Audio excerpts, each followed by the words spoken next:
Hi friends, welcome back to House of MK. Friends, ఈరోజు నేను మరొక రెసిపీతో మీ ముందుకైతే వచ్చేసాను. ఈరోజు నేను చూపించే రెసిపీ వచ్చేసరికి చికెన్ మటర్ కర్రీ చేస్తున్నాను. ఈ చికెన్ మటర్ కర్రీ అనేది రెస్టారెంట్లో వచ్చే టేస్ట్తోనే మనం ఇంట్లో ఈజీగా చేసేసుకోవచ్చు. నేను చెప్పిన విధంగా చెయ్యండి. చికెన్ అయితే మంచి సాఫ్ట్గా క్రీమీగా మంచి టేస్ట్ అయితే వస్తుంది. మనం ఇంట్లో ఉండే ఐటమ్స్తోనే ఈ చికెన్ మరింత టేస్టీగా అయితే తయారు చేసేసుకోవచ్చు. ఈ కర్రీ చపాతీలోకి కానీ, రైస్లోకి కానీ, రోటీలోకి కానీ, బగారా రైస్ అలాంటి ఎటువంటి రైస్ల్లోకైనా మరింత టేస్టీగా అయితే ఉంటుంది. నేను చెప్పిన విధంగా చెయ్యండి. టేస్ట్ అయితే చాలా బాగుంటుందండి. ఒక్కసారి ట్రై చేయండి, మీకే తెలుస్తుంది ఆ టేస్ట్ అనేది. ఈ వీడియో పూర్తిగా చూసి ఒక లైక్ చేయండి. ఇప్పుడు ఈ కర్రీని ఎలా తయారు చేసుకోవాలో చూసేద్దాం. ముందుగా దీనికోసం నేను 1 కేజీ చికెన్ అయితే తీసుకొని శుభ్రంగా కడిగి ఒక బౌల్లో అయితే వేసుకున్నాను. ఇప్పుడు ఈ చికెన్ మ్యారినేషన్ కోసం చికెన్లో తగినంత సాల్ట్, 1/2 స్పూన్ పసుపు, 3 స్పూన్స్ కారం, 1 స్పూన్ వరకు గరం మసాలా, ఒక 2 స్పూన్స్ వరకు అల్లం వెల్లుల్లి పేస్ట్, అలాగే దీనిలో 1 కప్పు వరకు పెరుగు వేసుకోవాలి. ఆ తర్వాత దీనిలో అరచెక్క వరకు నిమ్మరసం వేసేసుకోవాలి. ఇప్పుడు ఈ మసాలాలన్నీ చికెన్కు పట్టేటట్లుగా మంచిగా కలుపుకోవాలి. ఇప్పుడు కలుపుకున్న చికెన్ను మనం మూత పెట్టుకొని ఒక అరగంట పాటు పక్కన పెట్టుకోవాలి. ఈలోపు మనం చికెన్లోకి గ్రేవీ మసాలా ప్రిపేర్ చేసుకుందాం. దీనికోసం ముందుగా స్టవ్ ఆన్ చేసుకొని ఒక కడాయి పెట్టుకోవాలి. అలాగే దీంట్లో ఒక 2 స్పూన్స్ వరకు ఆయిల్ వేసుకొని వేడి చేసుకోవాలి. ఇలా వేడైన ఆయిల్లో ఆనియన్స్ ముక్కలు వేసుకొని వేగించుకోవాలి. దీనికోసం నేను ఒక 3 ఆనియన్స్ అయితే తీసుకున్నాను. వీటిని మంచిగా కలుపుకొని ఫ్రై చేసుకోవాలి. ఈ ఆనియన్స్ అనేవి గోల్డెన్ బ్రౌన్ కలర్ వచ్చే వరకు ఫ్రై చేసుకోవాలండి. చూసారా, పైన చూపించిన విధంగా ఆనియన్స్ను ఫ్రై చేసుకొని కొన్ని ఆనియన్ ముక్కలైతే ఒక ప్లేట్లోకి అయితే తీసుకొని పక్కన పెట్టుకోవాలి. అలాగే మిగిలిన ఆనియన్స్ కలుపుకొని దాంట్లో ఒక 2 టమాటాలు అయితే ముక్కలుగా కట్ చేసుకొని అందులో వేసేసుకోవాలి. వీటిని 1 నిమిషం పాటు ఫ్రై చేసుకోవాలి. ఈ టమాటో ఎక్కువగా ఫ్రై చేసుకొని అవసరం లేదండి. కొంచెం వేగిన తర్వాత మనం స్టవ్ ఆఫ్ చేసేసుకోవాలి. వీటిని పూర్తిగా మనం చల్లార్చుకోవాలి. పూర్తిగా చల్లారిన తరువాత ఒక మిక్సీ జార్ తీసుకొని అందులో వేగించుకొని చల్లార్చుకున్న ఆనియన్స్, టమాటోస్ వేసేసుకోవాలి.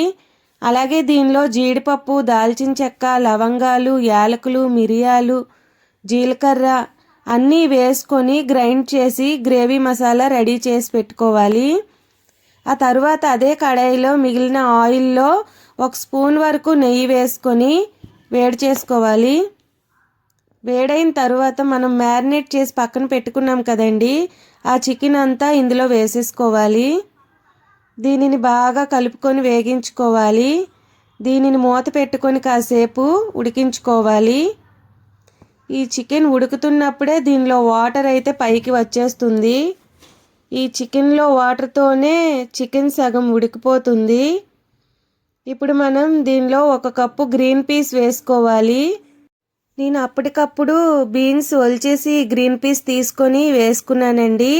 ఫ్రోజన్ గ్రీన్ పీస్ అయితే అంత బాగోవు కదా, కాబట్టి ఫ్రెష్గా ఉన్న గ్రీన్ పీస్ మాత్రమే వేసుకోండి, చాలా టేస్టీగా ఉంటుంది. ఇదంతా కలుపుకొని మీడియం ఫ్లేమ్లో ఉడికించుకోవాలి. అలా కాసేపు మూత పెట్టుకొని 3-4 మినిట్స్ ఉడికించుకోవాలి. ఆ తర్వాత వాటర్ దగ్గరికి అయ్యాక మనం కొన్ని ఫ్రై ఆనియన్స్ తీసి పక్కన పెట్టుకున్నాం కదా, ఆ ఆనియన్స్ అన్నీ వేసుకోవాలి. అలాగే దీనిలో ఒక 6 పచ్చిమిర్చి కట్ చేసుకొని అందులో వేసుకోవాలి. ముందుగా వేసుకుంటే మెత్తగా అయిపోతాయి కదా, కాబట్టి ఇప్పుడు వేసుకుంటే సరిపోతుంది. మనం గ్రేవీ కోసం తయారు చేసుకున్న మసాలా పేస్ట్ ఇందులో వేసేసుకోవాలి. ఇదంతా మంచిగా కలుపుకొని ఈ మసాలా అంతా చికెన్కి పట్టేట్టు కలుపుకొని మిక్సీ జార్లో కొంచెం వాటర్ వేసి కలిపి ఈ చికెన్లో వేసేసుకోవాలి. ఇదంతా మంచిగా కలుపుకొని ఉడికించుకోవాలి. ఇది ఉడికించుకునేటప్పుడు మీడియం ఫ్లేమ్లో పెట్టుకొని ఉడికించుకోవాలండి. ఎందుకంటే గ్రేవీ మసాలా వేసాం కాబట్టి మాడిపోయే ఛాన్స్ ఉంటుంది. కాబట్టి మీడియం ఫ్లేమ్లో ఉడికించుకోవాలి. అప్పుడు చికెన్ కూడా సాఫ్ట్గా ఉడుకుతుంది. ఇది అలా కలుపుతూ మూత పెట్టుకొని ఒక 10 నిమిషాల పాటు ఉడికించుకోవాలి. అలా ఉడుకుతూ ఉన్నప్పుడు కొంచెం వాటర్ అయితే దగ్గరగా అవుతూ ఉంటుంది. ఇలా దగ్గరికి అయిన తర్వాత దీంట్లో మనం కొంచెం బటర్ అయితే వేసుకోవాలండి. బటర్ ఉన్నవాళ్ళు వేసుకోవచ్చు, లేదంటే స్కిప్ చేసేయచ్చు. నా దగ్గర అయితే చిన్న క్యూబ్ ఉంది, అందుకని నేనైతే వేసేసుకున్నాను. అలాగే దీనిలో 1 స్పూన్ వరకు కసూరి మేతి వేసుకోండి. టేస్ట్ అయితే చాలా బాగుంటుంది. ఇప్పుడు ఈ కసూరి మేతి కూడా మంచిగా మిక్స్ చేసుకొని కలుపుకోవాలి. అలా కలుపుకొని మూత పెట్టుకొని మరి కాసేపు అయితే ఉడికించుకోవాలి. ఇలా కొంచెం దగ్గరికి అయిన తరువాత టేస్ట్ చెక్ చేసుకొని సాల్ట్ సరిపోకపోతే వేసుకోవాలి. అలాగే కొంచెం కొత్తిమీర వేసుకొని కలుపుకోవాలి. ఇలా కాసేపు అయితే మూత పెట్టి ఉడికించుకోవాలండి.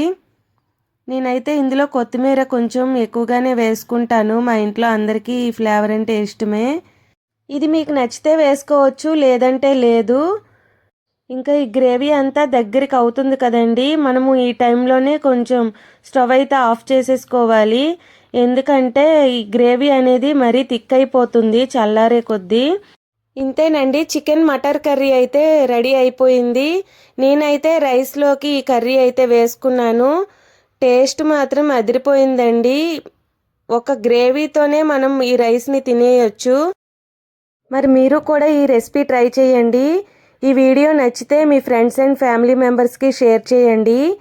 అలాగే కామెంట్ చేయండి. Thanks for watching. Bye bye.